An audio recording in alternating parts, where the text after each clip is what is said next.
Good afternoon, everybody. I'll take a minute or two. I thank Muhammad Yunus certainly for the invitation and for the opportunity to just offer a few words. I'm not one that generally writes things down. Sometimes it comes from the heart, sometimes it flows smoother than other times. But in wondering what I was going to talk about today, I was taken back to about a month ago. For those of you who don't know, we've had 17 law enforcement officers killed by gunfire in the line of duty in the first 3 months. Back in February, down in Prince George's County in Maryland, an officer who was off duty and at home at about 10:30 in the morning had his neighbor run to his house seeking some help. She was at her house trying to retrieve some goods when her ex-husband was having certainly some issues and grabbed a shotgun, and she ran across the yard looking for protection from this officer who was off duty, and that officer was ultimately shot 5 times with a shotgun and was killed. That officer was Muslim. And I was touched by the fact that his oldest son, he was the father of 4, they had made an agreement that if he was killed in the line of duty, that it was his son that would wash his body. And his son did that and had the opportunity to say that he loved him for the last time.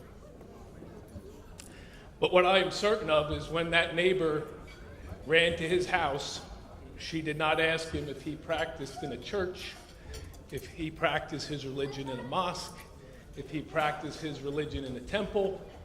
What she knew is that when he took the oath to be a law enforcement officer, that he said, "I'll do this job to the best of my ability, even if I have to lay down my life for my neighbor." And he really laid down his life for his neighbor that day and saved her. So there's been a lot of discussion, certainly from the Attorney General, who I now have the pleasure to work with every single day. And I know Bergen County's loss is such a great gain. You talk about touchstone, and for those of you who don't know, a touchstone is what they used to use to strike the pieces of gold on, to see the quality of the gold and to check the integrity, the genuineness, and the quality of that gem. And we certainly have that in our new Attorney General, so thank you, General.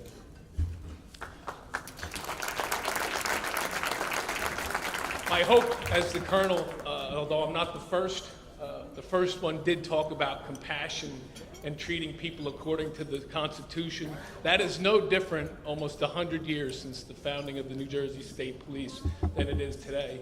I tell the troopers that are out there, you treat people with compassion, and the constitutionality of that encounter is bound to follow. A timeless order, the first order from Colonel Schwarzkopf. So I hope that events like this, dialogue, discussion, that we can even move beyond tolerance. Tolerance to me comes with somewhat of a negative connotation. It sounds like we're kind of putting up with one another. I think we can do much better than that as a society and get to lock arms with one another and show the rest of the world what it's like to be from the United States of America. Thanks, everybody. Thank you, Colonel. Thank you, Colonel.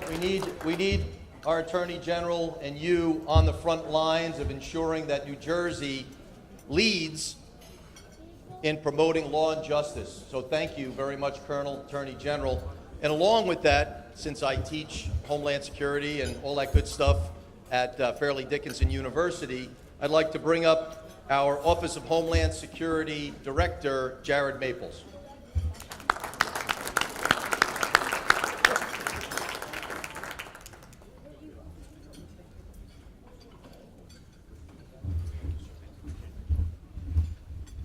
Good afternoon and salam alaikum.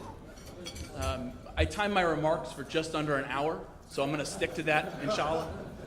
I want to talk briefly about partnerships because that's such a vital piece of what we do in law enforcement, Homeland Security, in my shop. I want to thank the Attorney General and Colonel Callahan for their partnership, continued partnership, amongst other people in this room, prosecutors, prosecutors' offices, the local, state, federal partners. I see a lot of our folks out there. Also want to recognize one of my predecessors, Ed Dixon. I think it's very telling. He's here. He's a former director of Homeland Security. I think it's very telling that he's here, and something I hope to emulate as well. These meetings, there's a lot of importance to them. It's something we have to do.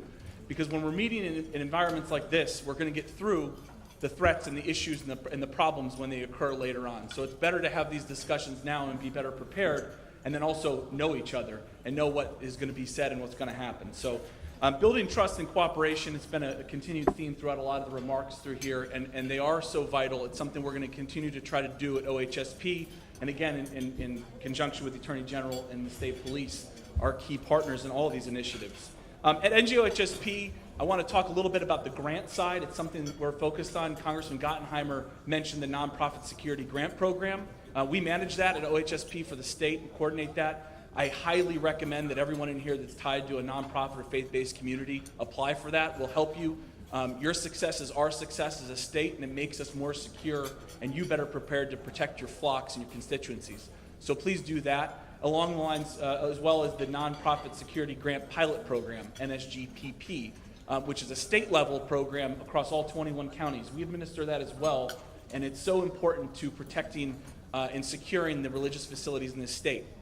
Almost every person that's spoken before me has mentioned that there is a continued threat against our faith-based communities, the Muslim community, the Jewish community, the Sikh community, the Christian community. There's so many different threats out there, but it's something, one, that we're focused on. We're focused on preventing, getting out ahead of those issues, understanding what the threat landscape looks like and where they are. The suspicious activities reports, you've probably heard me say in other events, I recognize a lot of faces here, are so vital to what we do and making sure the information is out in your communities and you can help better prepare and defend yourselves and your communities against that. And again, with whatever support you need from our side, we do dedicate that. Some other things we do is risk assessments. We go out to individual churches, temples, mosques, and synagogues, and we make sure that the risk assessments are done and done well, and make sure you are aware of what gaps you may have in your facilities. Again, to prepare and detect yourself, prepare yourselves. And another piece is the Interfaith Advisory Council. I want to mention Muhammad Yunus. You're such a vital partner to what we do every day, and I thank you for the invite to speak here and our continued partnership through that council.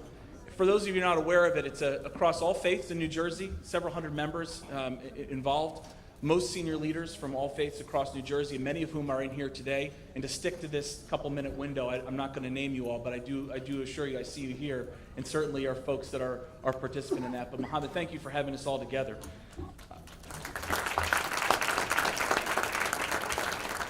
So one thing that I always say as a Homeland Security Director, and it's probably rare that you'd hear this, is in all the threat and all the hate and all the issues that are out there in this country, there still is hope and there still is love.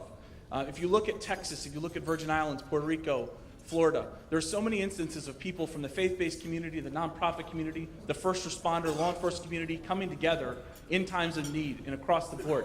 And that is definitely something that I see in New Jersey here. It's something I see in today in the group that's assembled here as well. And one of the things that stuck out in the recital of the Quran passage before, at the very beginning of this lunch, was the commitment to serve the community through piety and compassion. And I do believe those words are so important to what we do as partners across New Jersey. It's something we do want to strive to do. It's something it's important for everybody out here in the world or in the audience to continue to strive if an issue does happen here in New Jersey. God forbid it does. I want to close out by saying everything we do in Homeland Security is involved in a comprehensive strategic approach. That's one of my pushes as director, and that involves across the community from public and private sector, from county, state, local, federal, from the faith-based initiatives, from the academia.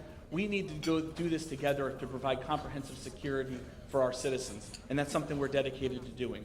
So I'll finish by saying I believe the dialogue starts in rooms like this, and I do think that hate also ends in rooms like this. So hatred has no place here in New Jersey. It's something we're going to strive to do, again, in partnership with our key partners, all of you in this room, to do going forward. So thank you for the opportunity to speak, and I think I held it under a few minutes. All right. Thanks. Thank you, Director Maples, for your leadership for our state to keep us safe and secure. So we're going to move right along. Unfortunately, the Consul General obviously has a big job, and we'd like to ask the Egyptian Consul General, Ambassador Hisham Al-Naqib, to please come up and say a few words, sir.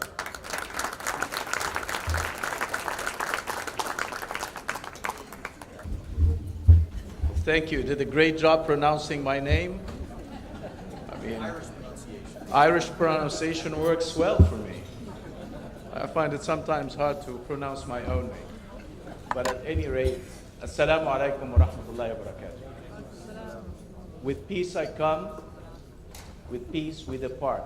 As Muslims, we always start by saying Assalamu alaikum, and then we leave also by saying Assalamu alaikum. It's just peace. So it's all about peace. I come from Egypt. I represent my country with great honor. Egypt, the oldest civilization on earth. Egypt, the land of prophets.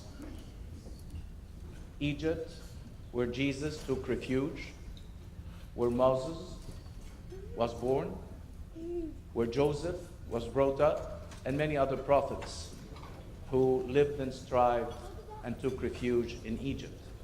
Egypt is the country where Prophet Muhammad got married from. Egypt is where the mosque is and where the church is, the two embracing each other.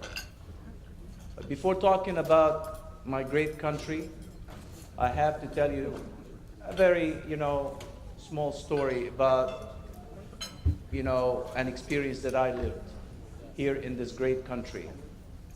9/11, at approximately 9:10, I was having breakfast at the Watergate Hotel facing the Potomac River.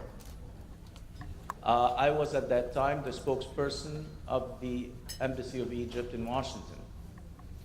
While we're having breakfast, we heard a big explosion, a loud explosion that rattled the glasses around us. And then, we thought that it was something, not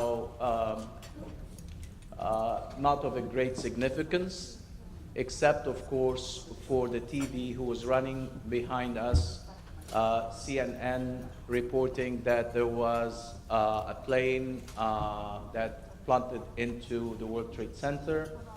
15 more minutes, another plane, and then the news started to come that that was a terrorist attack. I hurried back to my office, and I would see people walking in the streets aimlessly, looking at the sky, looking for aliens attacking them. It was a state of shock for everybody. I remember that day was a day of horror. And when we got to know at the end of the day, or the next day probably, that the people who contemplated this came from the Middle East, we started counting and we started bracing for the consequences. But let me tell you this. The consequences that we have anticipated were much less than what we have really imagined. I would believe that if we were in a totally different country, the consequences would have been horrendous. But this great country had proved to me more every day that this is a country of tolerance. Regardless of all what I heard today of the takes here and there about colors, about creed, about political problems, but that country stood the test and stood it very strongly. Remember that all my American friends kept calling me, telling me that we're standing by you. That does not mean that if even all of them were Muslims, that they were Muslims by name. We know very well Islam. We know very well the crux of the religion. We have lived with Muslims. We have grown up with Muslims, and we are going to protect you. And I have seen too many initiatives on all levels. Social level, political level, grassroots, standing by Muslims, defending Muslims, and sometimes taking bullets for Muslims. When I mean bullets, I mean intellectual bullets. So this great country, where I stand here, I feel very proud being among you. And I know that this great country will stand any tests that it would face, because this is really the land of diversity. And when we talk today about Islam, Islam also is a religion of diversity. It's God who said that in Quran, I created you a man and a female, and I created you tribes to get to know each other. This is the crux of our religion. I mean, Islam is based upon coexistence and tolerance. Isn't the Prophet Muhammad the one who signed the first political covenant ever in the history of the world when he got to Medina, when he immigrated to Medina? What did he sign? He signed a peaceful covenant with Jews, telling them that you have the freedom to worship. And I believe that was a precursor for many constitutions. Probably one of them is the American Constitution. Wasn't it Prophet Muhammad who invited Christians to worship in the mosque when they did not have a church? Wasn't Prophet Muhammad the one who said that I am here a conqueror? I came to Mecca not as a conqueror, but as someone who's going to live with you peacefully. That when he returned to Mecca, after Islam had spread. I was once talking to an Islamic scholar when I asked him about jihad and I asked him about war and peace in Islam. He, told me 3 or 4 points that I would like to share with you. He said, if you're truly someone who reads Quran, you would have to notice that the word peace had been mentioned in Quran more than 450 times, while war has been mentioned only 16 times. And war has been mentioned in Quran and under the semantic of qatilu. So I asked him, what do you mean? He said, well, here comes the nuances of language. He said, qatilu means you do it to defend yourself. There is no order in Quran where God says, iqtilu. There is a great difference for people who speak Arabic to understand the difference between qatilu and iqtilu. So this is the second point. The third point, which is most important, is jihad. When people really study the connotation of jihad in Islam, that means jihad al-nafs. This is the highest rank of jihad. There is no point, there is no mention in Quran for aggression, for stepping on the other. On the contrary, it's all about peace and coexistence. And that is why the civilization went from Damascus to the east to Andalusia in the west, when Muslims embraced the right meaning of Islam. What happened is that, unfortunately, Islam has been hijacked by few people, by very few people. They gave themselves the privilege of translating it and interpreting it the way they like. That is why I really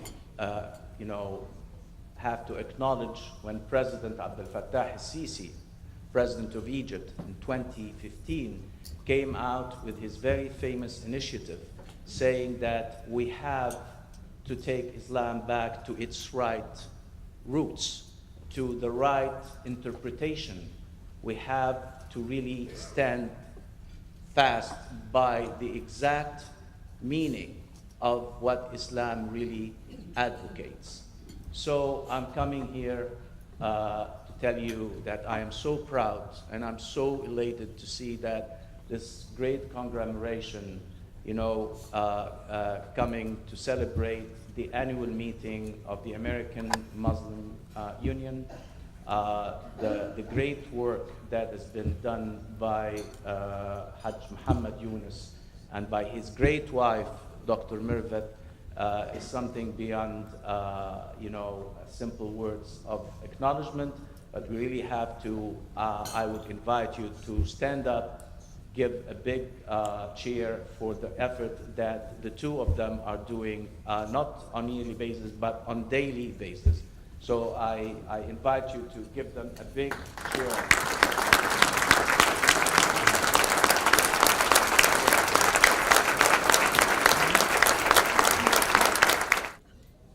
My current hometown, Paramus, got a couple big dogs living in town, run that town for a long time. What? Come on now, keep it quiet over there. I'm in the middle of a thing. You got a thing. All right. So, there was a long-time mayor, did a really good job in Paramus. Then he said, Paramus ain't big enough for me anymore. I got this county of like 930,000 people, 70 municipalities. Jimmy Tedesco grew out of Paramus, making sure that Route 17 did not have traffic on Sunday, thank you. Making sure that we maintain our blue laws that are not religious, by the way. It gives Paramus and the rest of Bergen County an opportunity to take a breath. And carrying that torch is now the mayor of Paramus, Rich LaBarbiera. Rich is going to come up, tell us what he's doing in Paramus, and introduce our great county executive, Jim Tedesco.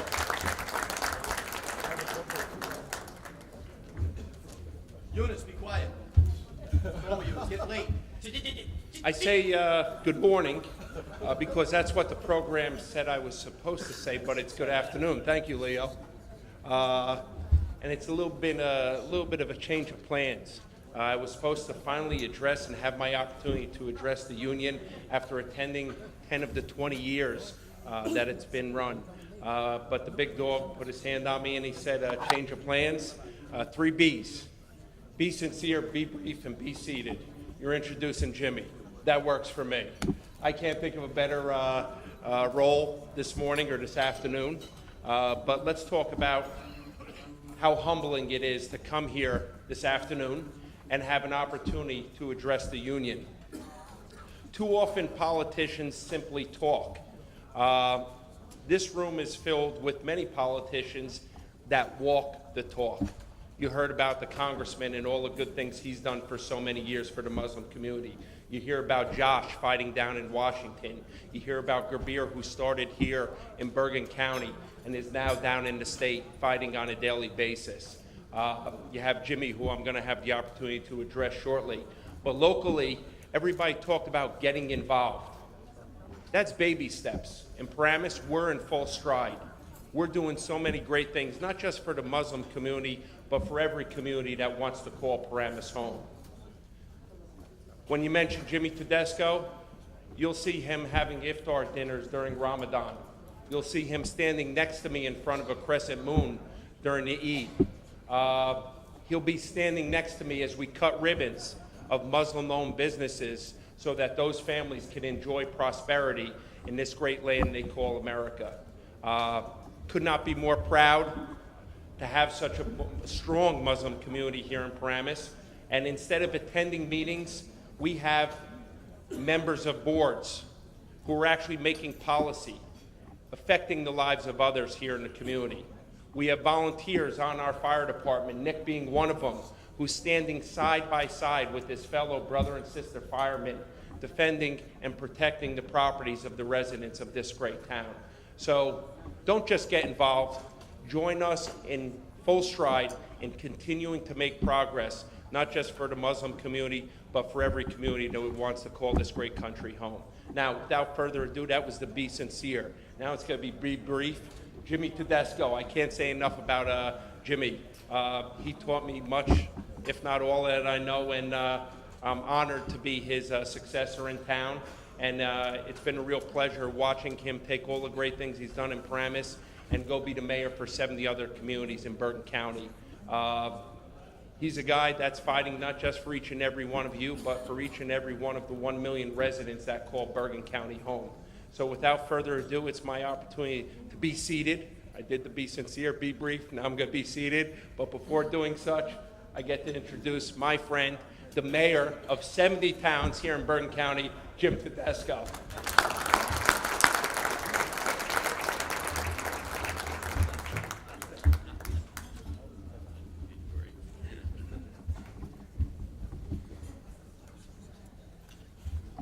Good afternoon. I wanted to start by just reading something that my folks wrote for me. It says, summary, you have been invited to attend and speak at the 20th Annual American Muslim Union Community Lunch. Your remarks should be brief, no longer than 5 minutes. It will start at 11 a.m. And this year's theme is Our Future is Local, Get Involved. Well, I'm happy to say that at not only Bergen County, but in my hometown, as the mayor just said, we are all getting involved. And I had a bunch of prepared remarks, but I wanted to just talk about a couple specific instances that mark some time in my life and more so in my political life that involve the Muslim community. Let me first start by saying that just a few weeks ago, Muhammad came to my office and we sat and talked. So when I talk about being involved and being engaged, it's not just that I come to this meeting, this event once a year, but it's that we engage throughout the year. I've been to the Imam's Church in Midland Park to celebrate.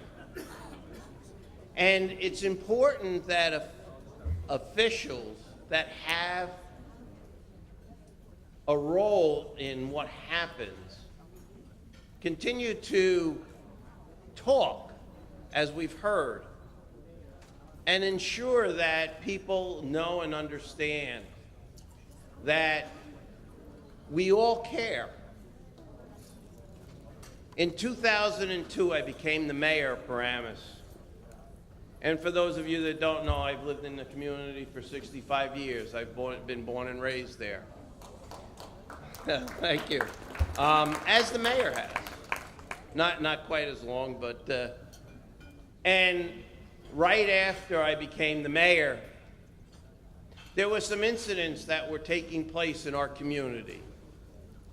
And while we had some anti-Semitic issues that had been in the community, what I was faced with was the Muslim community coming to me and saying that their children were facing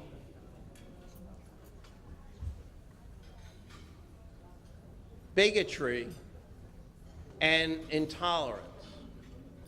And they said to me that in the schools, but in the shopping centers,